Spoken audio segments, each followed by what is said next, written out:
먼저 국토교통부의 첫 여성 장관 후보자로 내정되신 것을 축하드립니다. 감사합니다. 평소 제가 듣기로는 의원 시절 강직한 이미지와 또 국회뿐만 아니라 현장에서도 많은 경험을 쌓으셨고 오늘 모두 발언에서 말씀하신 것처럼 여성으로서 또 내 집 마련의 어려움을 경험하셨던 그 마음으로 정책을 펼치시겠다는 포부의 말씀도 잘 들었습니다. 그렇지만 일각에서는 후보자께서 국토교통 비전문가라는 우려의 시선이 있는 것도 사실입니다. 저는 오늘 이 자리에서 철저한 정책 질의를 통해서 후보님의 업무 능력을 검증해보는 의미 있는 시간을 갖고자 합니다. 첫 번째 질의입니다. 첫 번째 질의는 평소 제가 많은 관심을 갖고 있고 또 이번 대선 과정에서도 뉴딜이라는 용어로 인해서 국민들의 관심이 대상이 됐던 도시 재생에 관해서 질문드리겠습니다. 슬라이드를 봐주시면서 후보자님의 평상시의 생각을 좀 말씀해 주시기 바랍니다. 도시 재생이라는 것은 학계나 또 실무를 하시는 분들 사이에서도 다양한 개념과 해석이 있습니다. 후보자께서는 과연 도시 재생을 무엇이라고 생각하십니까? 도시 단답형으로 말씀드려야 됩니까? 국민들이 이해하기 쉬운 수준으로 네. 얘기해 주십시오. 우리나라가 아까 말씀드렸듯이 이제 90% 이상의 국민이 도시에 살고 있습니다. 그러나 이제 도시가 개발된 지 꽤 오래되면서 또 신도시들이 많이 만들어지면서 구도심이라든가 이런 데 있어서 도시의 쇠퇴가 굉장히 급속하게 진행되어서 구도심, 쇠퇴 지역에 살고 있는 주민들의 주거 환경이 굉장히 열악합니다. 그래서 여기에 새로운 투자를 통해서 주민들의 자발적인 참여를 통해서 도시를 새롭게 만들어서 도시의 활력을 만들어내고 도시의 새로운 공공적인 기능들을 강화해 나가는 것, 도시를 주민 중심으로 다시 살리는 것이 재생이 아닌가 이렇게 생각합니다. 지금 말씀하신 것을 저도 보도자료에서 봤고 그걸 제가 그대로 언급하자면 노후 도심지의 원모습을 최대한 유지하면서 도로를 넓히거나 주차장, 공원 등 주민 편의시설을 확충하는 방식으로 구도심을 되살리는 사업이라고 발언하셨습니다. 맞습니까? 근데 그렇게 작은 단위의 사업으로 한정할 수는 없을 것 같습니다. 그러면 제가 또 한 가지 여쭤보겠습니다. 네. 후보자님께서는 작은 단위의 말고 또 다른 단위의 도시재생도 있다고 말씀을 하셨는데 네. 한 가지만 이해하기 쉽게 좀 설명해 주시면 무엇이 있을 수 있을까요?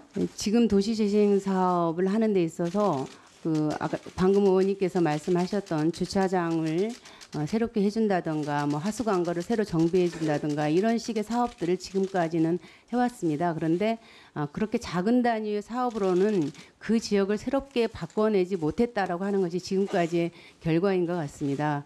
또 한편으로는 그러면 큰 규모로 도시를 새로 헐고 새로 지차 이렇게 했었던 것이 또 뉴타운 사업이기도 했고요. 그래서 이 양쪽의 문제점이랄까 이런 것들을 새롭게 지향해내는 방식을 하자. 그래서 주민들이 직접 참여해서 정부나 이제 기금이라든가 이런데 자원을 좀 투자를 해서 거기에서 새로운 모습들을 만들어내고 거기서 발생한 이익들은 주민들에게 환원해서 공공성을 강화하는 것 그런 모습이 되어야 되지 않을까 이렇게 생각을 합니다. 그러면 규모의 크기만 차이고 앞에서 내용하신 거하고 아무런 차이가 없습니다. 아니요. 그러지는 않다고 봅니다. 네, 다음 슬라이드 봐주시기 네. 바랍니다.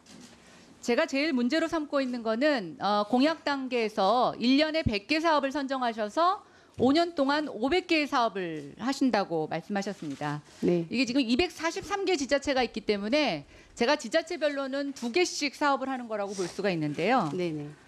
100개가 너무 많다고 생각되지 않으십니까?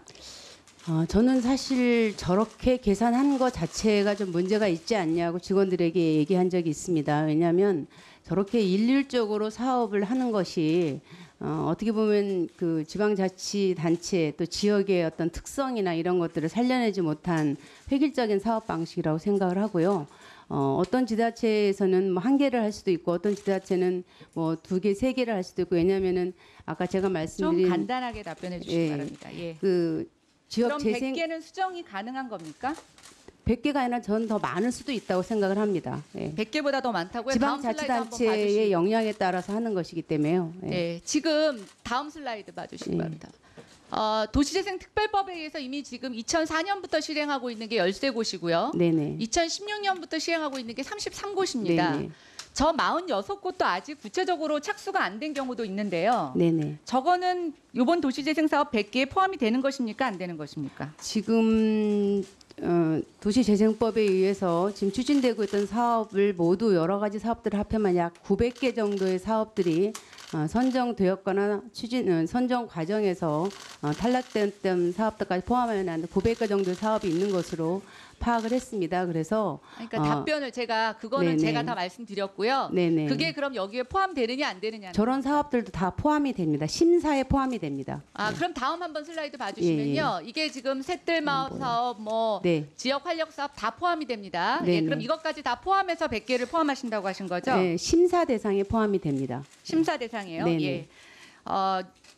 문재인 정부는 도시재생 사업에서 뉴딜이라는 표현을 쓰고 계십니다. 네네. 그럼 예. 그 뉴딜은 기존에 하는 방식과 다른 측면을 부각시키셔야 되는데 네네. 아직까지 나온 내용으로는 뭐가 뉴딜인지가 명확하지가 않습니다. 네. 그래서 제가 좀 말씀을 드리자면 저는 도시재생 사업은 국토부만 할 수 있는 사업이 아닙니다. 네. 그런데 문제는 국토부가 추진 주체가 되면서 다른 부처 안에 의사 조율을 잘 못하는 부분들이 있는데 이걸 꼭 해결해 주셔야 된다는 생각이 들고요. 네네. 지금 후보자가 말씀하신 것처럼 경직된 예전의 사고가 아니라 조금 더 유연한 사고로 대응해 주셨으면 네네. 좋겠습니다. 네네. 그다음에 시간이 얼마 남지 않아서 지금 김동연 경제부총리가 취임하시고 부동산 투기 단속을 하고 있습니다. 알고 계시죠? 알고 있습니다. 네. 근데 적발 사례가 하나도 없습니다. 그렇죠? 알고 계시죠? 네네. 네. 그리고 가는 데마다 업소가 다 문을 닫고 있습니다. 네. 근데 오늘 또 보니까요. 부산이라든가 몇 개 지역에 단속을 할 수 있다고 예고를 하고 계십니다. 무슨 단속을 예고를 하고 하십니까? 어떻게 생각하십니까?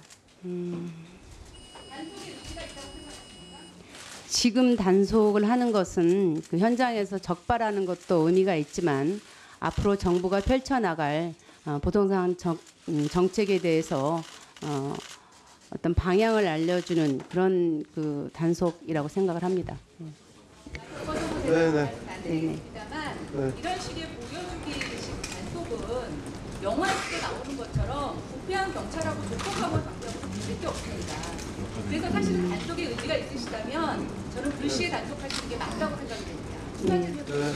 네, 이번 추가질 해주시기 바랍니다. 네. 네.